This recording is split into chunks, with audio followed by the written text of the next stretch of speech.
Did you know 68% of you have cancer? Did you know, according to J.D. Hayes, 68% of you will become sick with cancer because of what you do for a living? That's almost 7 out of 10 firefighters. Hi, I'm Jeffrey Gregory. I've been a firefighter for 27 years. I'm going to be talking about cancer in the fire service, what increases our risk for cancer, as well as what we can do to decrease our chances of getting cancer. As I was preparing for this speech, I came across an article. The article is called A Deadly Profession.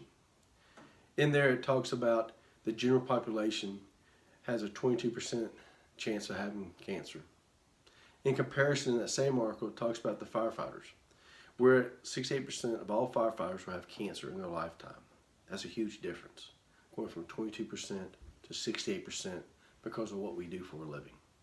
That got my interest. It made me sit back and think, wow, there's something to this. I need to do a little more research on this. As I was doing that, I came across another article. It was from 2013. So they've been working on this for a short period of time, about 3-4 years at least. And in this article, it talks about the different kinds of cancer that you can get. The article is called Taking Action Against Cancer in the Fire Service. I'm going to talk about a few of the statistics in this article, but it talks about how much of a greater risk firefighters have to get these types of cancers over the general population.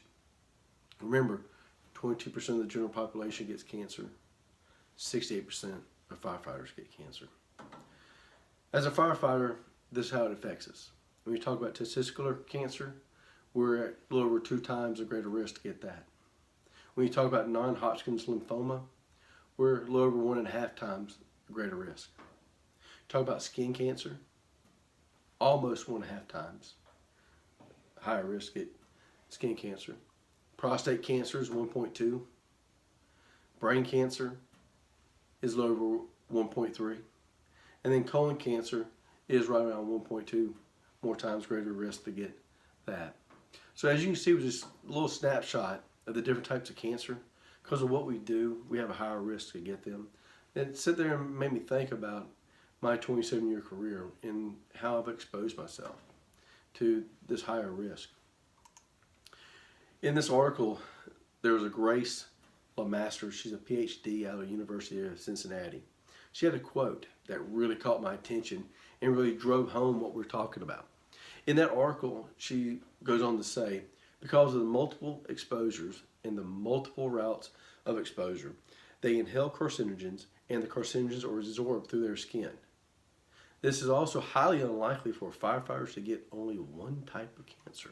So let's think about that. Because of what we do in the different forms of absorption, inhalation, absorption, we're more likely to get more than one type of cancer. I haven't really thought about that. It's always been one-dimensional. With whatever task we're doing, you think about really getting one type of cancer, and usually it's lung cancer. What we found is we're more likely to get multiple types of cancer. So I sat back and I had to think, well, what can we do to decrease our chances? And by doing that, I've gone through and found some other research that highlights if we do these things to reduce our risk, that's great. If we don't, we're actually increasing our risk for these cancers. So they go hand in hand. And so what we can do and what we need to start doing is this list here. First, we're going to start wearing the SCBAs. I know everybody says, we wear our SCBAs. That's so old school. I get it. I wear my SCBA more than I did 27 years ago. However, we don't wear it enough. We're still looking to take our SCBA off as soon as we can. We're looking at the gas monitors, see what the gas levels are to see if it's okay to take it off. We still have carcinogens that we can breathe in that still get absorbed on our face and our skin. We need to keep our SCBA on until from the time we start the initial fire attack to the time we're done with the overhaul. We need to keep it on. 2, we need to do gross field decon. Gross field decon, this is not a hazmat scene. Actually it is. And this is why we need to do it. What I'm talking about is get a forestry line, get a pre-connect, low pressure, or get a booster line and just knock the gross decon that we have on us. I'm talking about the ashes, the wood particles, the fiberglass, Knock that stuff off of us. So when we get in the truck, we're not dropping it off in the truck.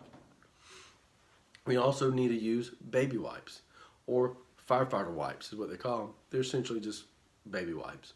I recently started doing this since I did the research. This past week we had 3 fires at work, and on the last one I remembered my baby wipes.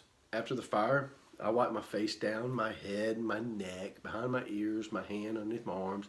I looked at the baby wipes and took a couple. I went, ooh, they were dirty. Here's the funny thing. I wasn't on a fire attack. I was the safety officer. So I was outside walking around the structure, and I still got that dirty. Imagine the folks inside on the fire attack, how much stuff they're absorbing to their skin. This is why it's so important. We need to wipe that stuff down and get it off of us as quickly as we can. Then we need to think about changing clothes. Change our shirts, change our pants as soon as we can. When we get back to the station, we need to shower as soon as possible and put on a full set of clean uniforms, clean clothes. We need to change and clean our gloves, our hoods, our helmets.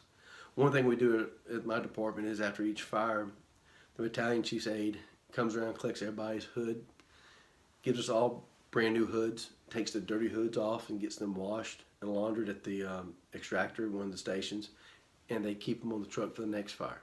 We're always trying to have clean hoods. Do not take contaminated clothes home, especially if you're a volunteer. This is really important.